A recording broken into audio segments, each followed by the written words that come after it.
The classical ketogenic diet is a very high-fat diet that's 90% fat, and it has to be weighed on a gram scale. So every single food that you eat has to be weighed on the gram scale. Everything has to be measured, and it has to equal a ratio. So the diet works in different ratios, a 4-to-1 ratio and a 3-to-1 ratio, the 4-to-1 being the higher in fat diet, and everything is very calculated. For the modified Atkins diet, we really just focus on carbohydrates. So how many grams of carbohydrates are allowed per day, and then we split that up amongst the meals and the snacks. So you could have as much protein as you want and as many calories as you want, and nothing's weighed, but it's the amount of grams of carbohydrates that we focus on. So there is an advantage to the modified Atkins diet in that at Hopkins we don't admit the patients to start the diet. Again, the patient doesn't need a gram scale, can go out to eat. It is a little bit more easier to do at home.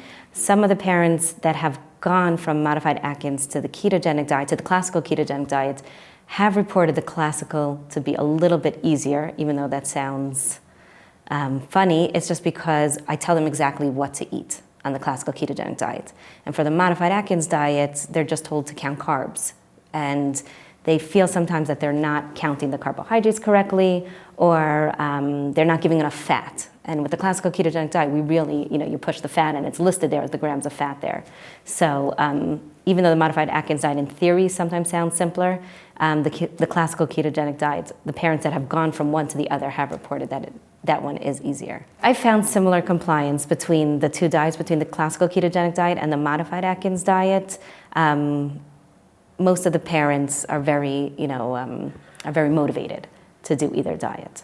One of the differences also, for admitting a patient for the classical ketogenic diet is they're really giving up time. They have to find babysitting for their children. They have to be, have insurance cover it, which is a huge aspect of it, to be admitted to the hospital. Even though insurance does cover it, there's co-pays, it involves a lot to be admitted to the hospital. But on the flip side, it makes the parents really motivated to start the diet. They know that they're here and they really want to be there to start the diet. It's not just somebody that we say, we think the diet's good for you, and they're not motivated. These parents are motivated to start the diet.